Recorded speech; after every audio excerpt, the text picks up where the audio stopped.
তফসিল ঘোষণার মাধ্যমে ইতিমধ্যে নির্বাচনী ট্রেন বাংলাদেশে উঠেছে।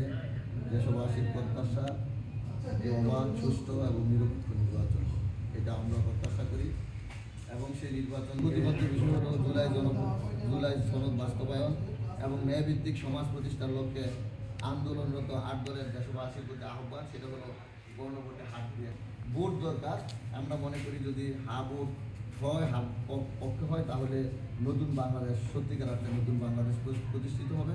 আমরা একই সাথে গণভোটের পক্ষে ভোট এবং উভয় পক্ষেই, সংসদের উভয় পক্ষেই পিয়ার পদ্ধতি চালুর ব্যাপারটা এখনও আমাদের দাবির মধ্যে রয়েছে। আর আমরা মনে করছি যে নির্বাচন সুষ্ঠু, গ্রহণযোগ্য হওয়ার জন্য লেভেল প্লেয়িং ফিল্ড হওয়া দরকার। কিন্তু আমরা এখনও মনে করছি যে কোথাও যে জাতীয় অবাঞ্ছিত ঘটনা ঘটছে এবং একটা দলের পক্ষ থেকে ভয়ভীতি দেখানোর চেষ্টা করছে, সেই বিষয়গুলোকে আরও জিরো টলারেন্সে নিয়ে আসার জন্য সরকারের পক্ষ থেকে ভূমিকা রাখা দরকার। মানুষের মাঝে এখনও অজানা একটা আতঙ্ক কাজ করছে। আমরা যখন মানুষের কাছে যাই তখন বলার চেষ্টা করে যে আসলে কি ভোট দিতে পারবো, আমরা ভোট কি সুষ্ঠু হবে। আমার প্রশ্ন হলো, এই ক্ষেত্রে অবশ্যই সরকারকে এই বিষয়টা নিশ্চিত করতে